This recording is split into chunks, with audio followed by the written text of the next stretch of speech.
अहबार बाब नंबर 4 गुनाह की कुर्बानी। रब ने मूसा से कहा, इसराइलियों को बताना कि जो भी गैर इरादी तौर पर गुनाह करके रब के किसी हुक्म को तोड़े वो ये करे। इमाम के लिए गुनाह की कुर्बानी। अगर इमाम आजम गुनाह करे और नतीजे में पूरी कौम कसूरवार ठहरे तो फिर वो रब को एक बेऐब जवान बेल लेकर गुनाह की कुर्बानी के तौर पर पेश करे। वो जवान बेल को मुलाकात के खेमे के दरवाजे के पास ले आए और अपना हाथ उसके सर पर रखकर उसे रब के सामने ज़बह करे। फिर वो जानवर के खून में से कुछ लेकर खीमे में जाए। वहाँ वो अपनी उंगली उसमें डालकर उसे 7 बार रब के सामने यानी मुकद्दस तरीन कमरे के पर्दे पर छिड़के। फिर वो खीमे के अंदर की उस कुर्बानगाह के चारों सींगों पर खून लगाए जिस पर बखूर जलाया जाता है। बाकी खून वो बाहर खीमे के दरवाजे पर की उस कुर्बानगाह के पाए पर उंडेले जिस पर जानवर जलाए जाते हैं।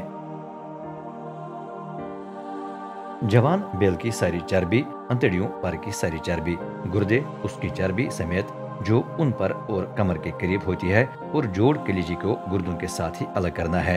ये बिल्कुल उसी तरह किया जाए जिस तरह उस बेल के साथ किया गया जो सलामती की कुर्बानी के लिए पेश किया जाता है। इमाम ये सब कुछ उस कुर्बानगाह पर जला दे जिस पर जानवर जलाए जाते हैं, लेकिन वो उसकी खाल, उसका सारा गोश्त, सर और पिंडलियां, इंतड़ियां और उनका गोबर खीमागाह के बाहर ले जाए। ये चीजें उस पाक जगह पर जहां कुर्बानियों की राख फेंकी जाती है लकड़ियों पर रखकर जला देनी है। कौम के लिए गुनाह की कुर्बानी। अगर इसराइल की पूरी जमात ने गैर इरादी तौर पर गुनाह करके रब के किसी हुक्म से तजावुज किया है और जमात को मालूम नहीं था तो भी वो कसूरवार है।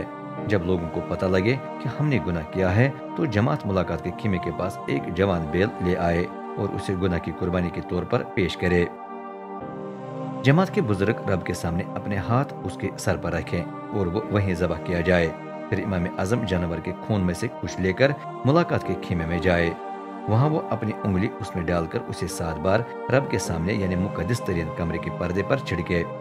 फिर वो खीमे के अंदर की उस कुर्बानगाह के चारों सींगों पर खून लगाए जिस पर बखूर जलाया जाता है। बाकी खून वो बाहर खीमे के दरवाजे की उस कुर्बानगाह के पाए पर उंडेले जिस पर जानवर जलाए जाते हैं।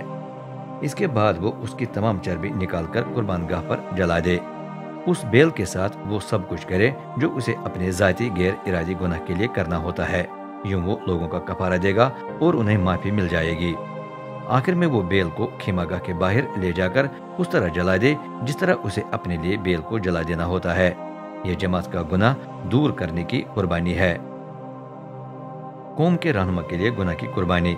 अगर कोई सरदार गैर इरादी तौर पर गुनाह करके रब के किसी हुक्म से तजावुज करे और यूं कसूरवार ठहरे तो जब भी उसे पता लगे कि मुझसे गुनाह हुआ है तो वो कुर्बानी के लिए एक बेऐब बकरा ले आए।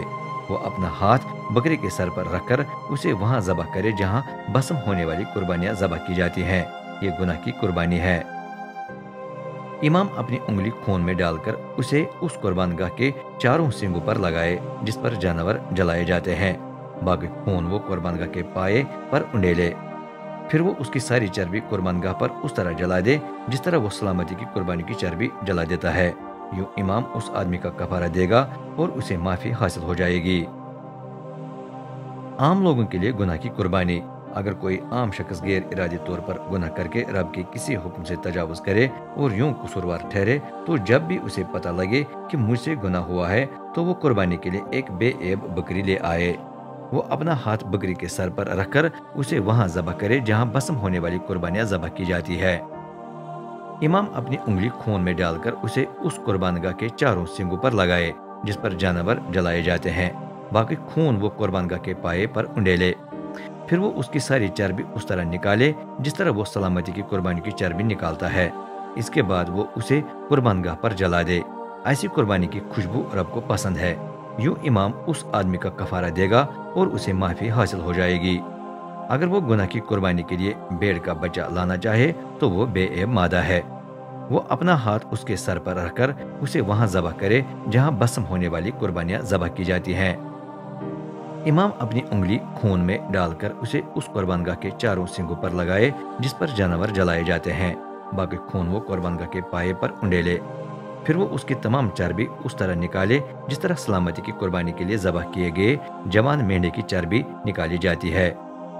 اس کے بعد امام چربی کو قربان گاہ پر ان قربانیوں سمیت جلا دے جو رب کے لیے جلائی جاتی ہیں۔ یوں امام اس آدمی کا کفارہ دے گا اور اسے معافی مل جائے گی۔